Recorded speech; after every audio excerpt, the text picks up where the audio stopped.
In Oslo, a standing ovation for two ordinary women from Northern Ireland.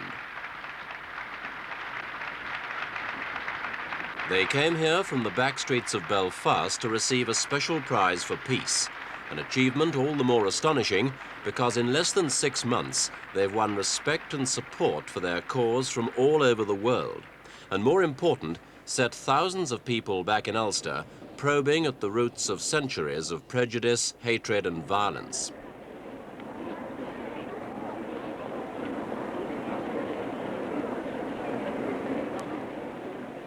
For the leaders of Northern Ireland's peace movement, acclaimed by happy crowds in the Norwegian capital, the bitter reality of Ulster must have seemed light years away.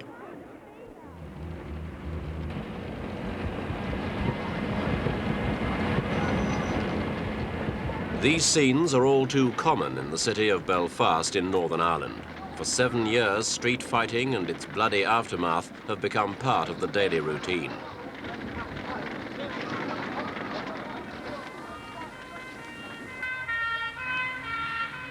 The assassinations, bombings and booby traps all have been perpetrated by those Irishmen who believe that explosions and bullets will force their solution on the British government.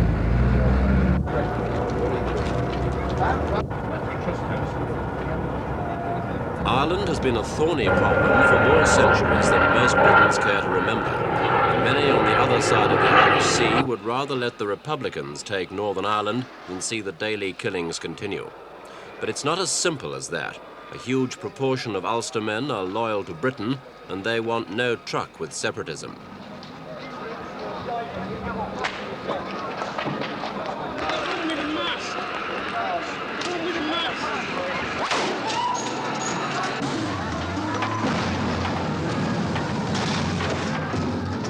Ulster's further divided by religion.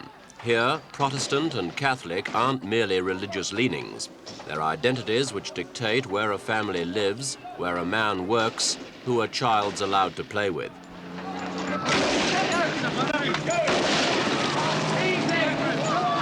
It's hard to believe that a single day could jerk Ulster's people from its acceptance of life like this. But that is what happened, at least for many of Ulster's women. For the women's peace movement was launched on a wave of emotion and frustration, inspired by one of the most tragic incidents in all the years of sectarian terror, the death of 3 innocent children at this spot in Belfast. The 3 children died during a battle between British soldiers and IRA gunmen here in the heart of the Catholic suburb of Andersonstown. The children weren't caught in the crossfire. They died, not from bullets, but when one gunman's getaway car was shot at and crashed into them. The blow was an especially bitter one, for the children were all of the same Maguire family. Joanne Maguire, aged 8, and her brothers John, only 2, and Andrew, a baby of 6 weeks. Their mother was also seriously hurt by the terrorists' car. Thousands lined a mile of the route to St. Michael's Church, itself a landmark in the battleground that is Belfast. While the city wept, Mrs. Anne Maguire lay in hospital suffering from her injuries and still unaware that she'd lost her 3 children.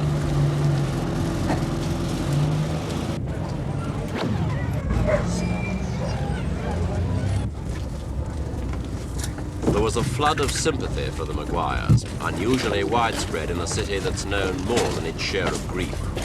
Not only personal friends, but traders and soldiers arrived to mourn. But the people who most closely felt for the Maguires' bereavement were the countless ordinary mothers and wives who each risk similar heartbreak every day.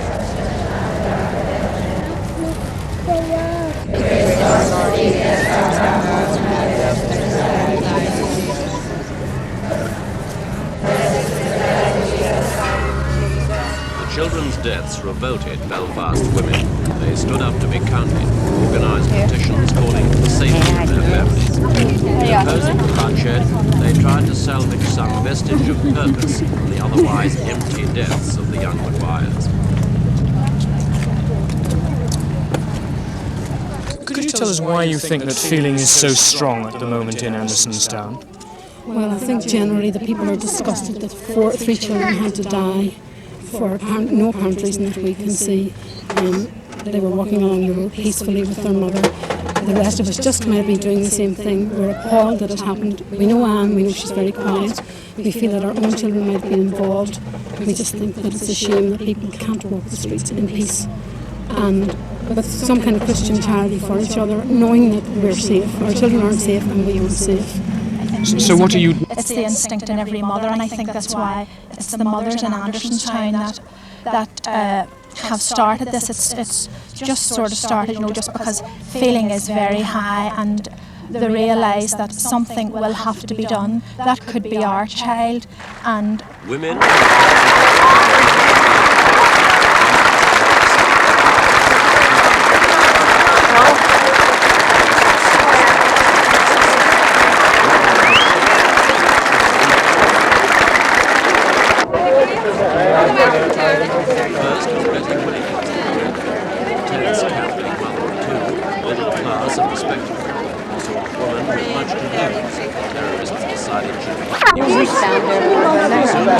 Simple message for the world from this movement of our peace. We want to live and love and build a just and peaceful society. We want for our children as we want for ourselves. The first big sign that women were on the march in earnest came less than a week after the funeral. Thousands of Catholics turned out to show their positive support for the cause, despite I didn't think I didn't get here. I didn't know I was going to make it or not. Fabulous.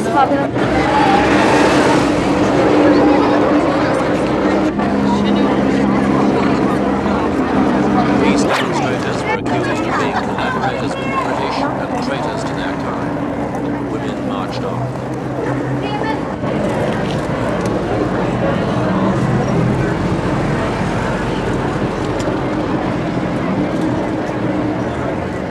Peace marches continued every weekend, often in the face of hostile opposition.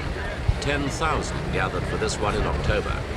By then, Protestants too were marching with the Catholic-inspired movement, and this march attempted to cross the so-called peace line, which normally separates the Catholic community of the Falls Road from the Protestants in the Shankill Road.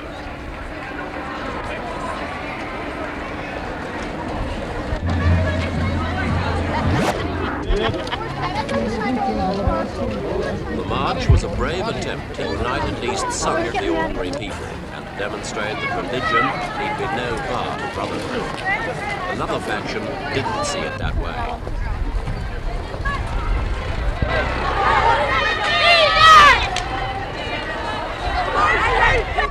Angry young IRA sympathisers set out to break up the demonstration.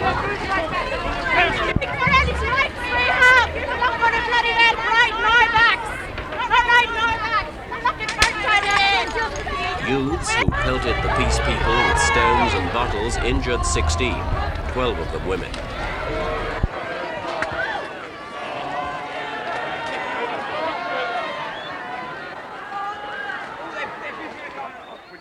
Despite the attack, Betty Williams refused to admit defeat, or even that there had been a setback. We've won a major victory today. In what way? We just walked right through all the stones, all the bottles, and whatever they threw, we have won a major victory. Were you expecting that sort of treatment? Of course we were. These people don't know anything, only that. Do you expect to convert them? Or is there going to be more of this before you win through? Oh, there'll be a lot more before we win through. We've got to expect it every time. More personal attacks were to follow. The cars of both leaders were vandalised by those who believed the movement stood for peace at whatever the price to Ulster. The fiercest critics were people in the Turf Lodge district. I think the people in Turf Lodge have been totally under the wrong impression. They have thought that we are British government backed. This was very obvious yesterday. They've also thought that we were just condemning the IRA violence, which was so totally untrue of the picture we are forming. We condemn the British Army violence because men in uniform can and have committed atrocities in those areas. We condemn the UDA, the UVF and all sources of violence, no matter where it comes from.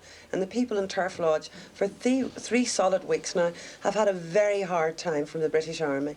It's unfortunate, but it's very true. One of the movement's greatest triumphs was a march through Londonderry, a hotbed of sectarian hatred and mistrust. The Craigavon Bridge forms a natural boundary between the areas of the Catholics and the Protestants. Some 50,000 people forgot their prejudices for the day and merged as friends. They came from areas almost synonymous with violence: Belfast's Crumlin Road and the Falls, Londonderry's Creggan and the Bogside, and mingled together in a gesture of goodwill.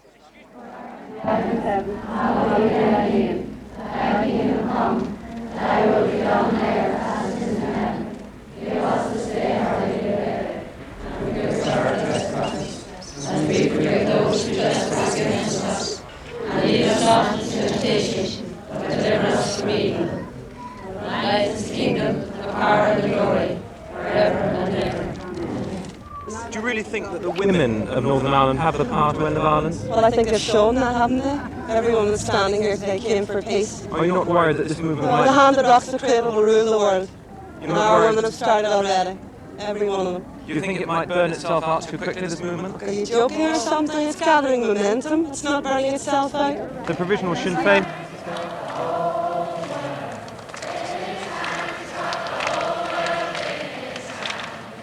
Liverpool a fortnight later.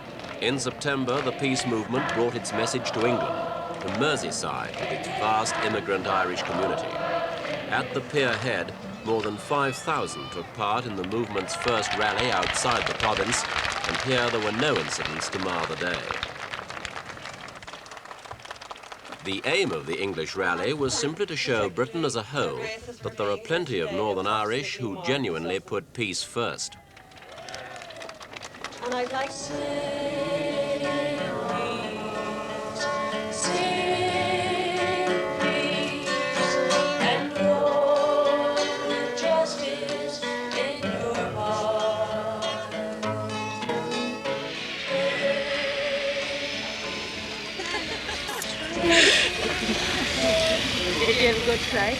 As architects of the only peace initiative to gain any following in Northern Ireland, the fame of the women's movement was spreading, and October saw Betty Williams warmly welcomed in Germany for a 5-day tour starting in Hanover. Women from Hamburg and Dortmund had been buying peace whistles to aid the cause, while representatives of women's groups from France, Austria and Luxembourg were to meet Mrs. Williams and pledge support during her visit. when you're supposed to be a leader, you're not supposed to have any feelings. But I'm afraid right this minute I don't feel very much like a leader, I just feel like a woman, and I want to thank you all very much. Since arriving... Did Mrs. Williams believe these kind of visits actually produced anything? I think they're very, very necessary for the Northern Irish image, because for 7 long years people had seen us as just people who blow each other up and kill each other, and when the basic truth is we're not all like that at all. And our image has been so badly disfigured all over the world. It's time someone gave us a good image.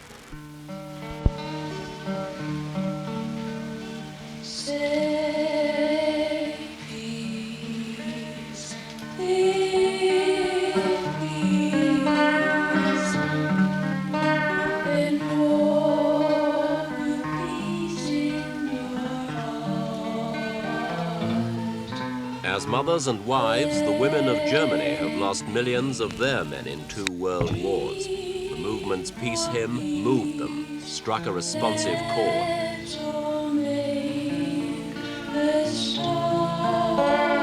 To say peace, to say peace, sing peace, walk with justice in your heart. Pray peace, dream for peace, and we will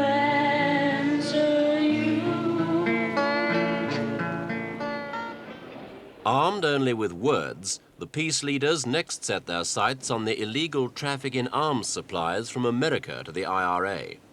These guns were sent from New York by sympathizers for use in Belfast, a trade which the peace movement's naturally campaigning to stop. America's thought to be the greatest source of IRA arms. They come from Irish Americans, some of whom can know little of the terrifying reality of Ulster. Fabulous.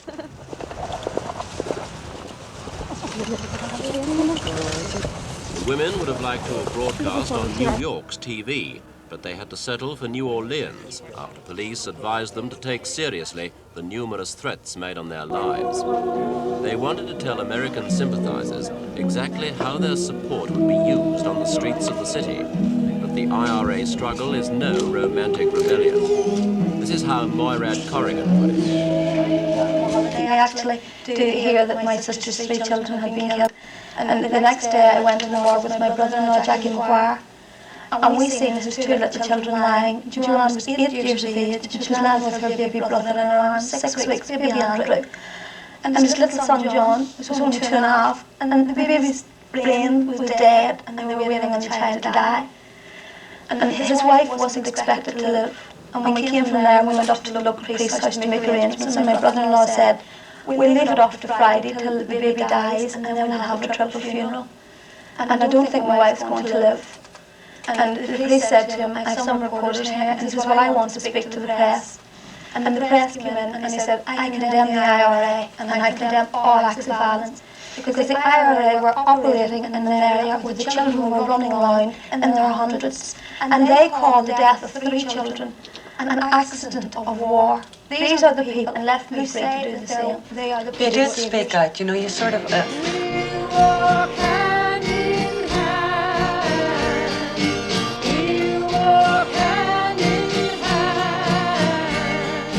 Back in London, the authorities allowed Trafalgar Square to be used by an Irish rally for the first time in 4 years.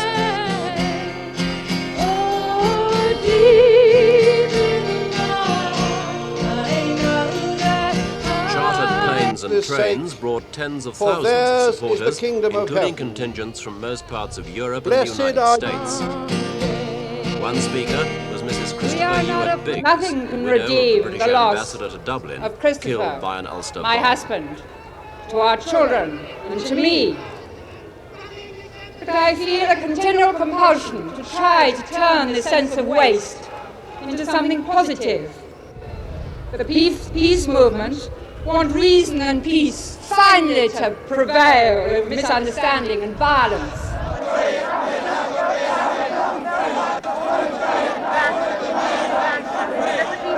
Actress Diana Rigg was shouted down by a chanting Among group the from many provisional tragedies- Sinn Féin, the political wing of the IRA.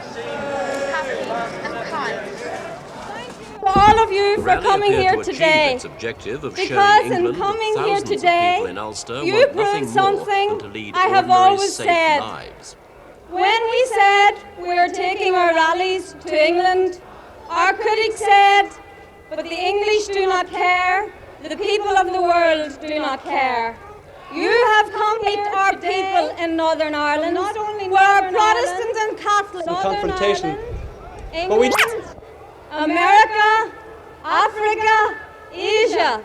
You, the people of the world, have come to prove that you care, that we in Northern Ireland have our peace. You have come to prove that you care there is peace. But for you, the people of the world, take back a very important message in your hearts to your people. And our message is that look to Northern Ireland and learn never to make our mistakes. It was the movement's international appeal for help that prompted the Norwegian newspaper Friend of the Fatherland to step in and mobilize its readership into expressing their support in a material way. Once told of the aims of the movement, cash donations flooded in from more than 100,000 people. And since the nomination date had been passed for the prestigious Nobel Peace Prize, the Norwegian press decided to offer their own award in recognition of the women's initiative. Thank you very much, Norwegian people.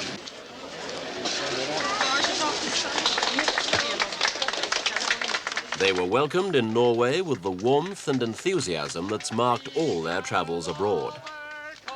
6 months ago, the peace leaders could never have dreamed they'd be the subject of worldwide interest, or, more important, that their cause was gaining support so far afield.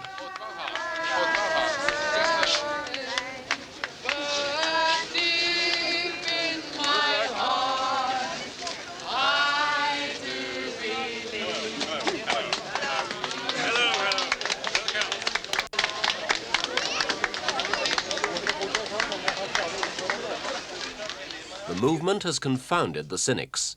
It has survived and expanded, and it may even have eroded support for the Ulster extremists at home and abroad.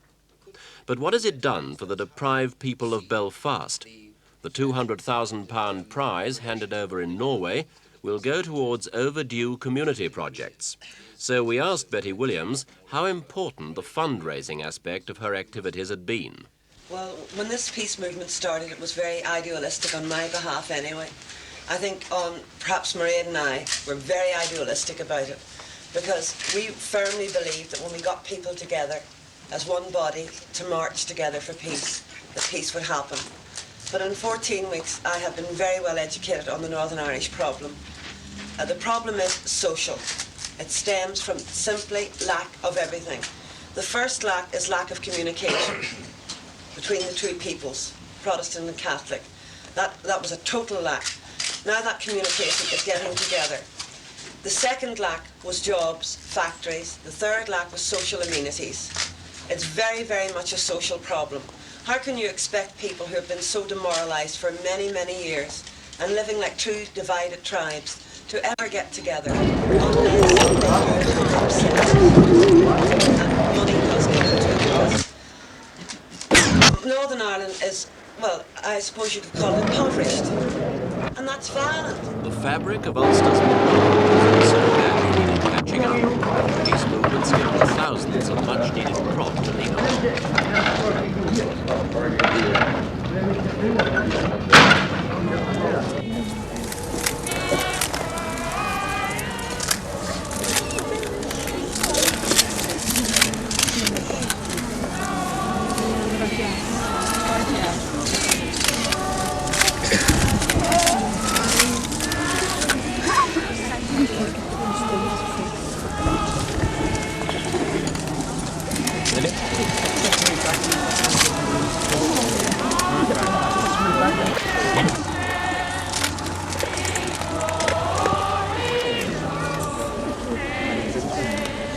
As we reverently bury the body of these children, welcome them into your presence.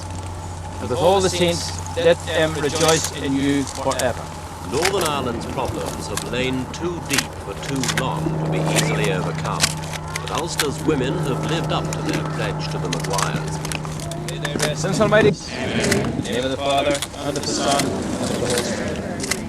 For Ulster, the peace movement's message is clear. It's better to bury our differences than bury our dead.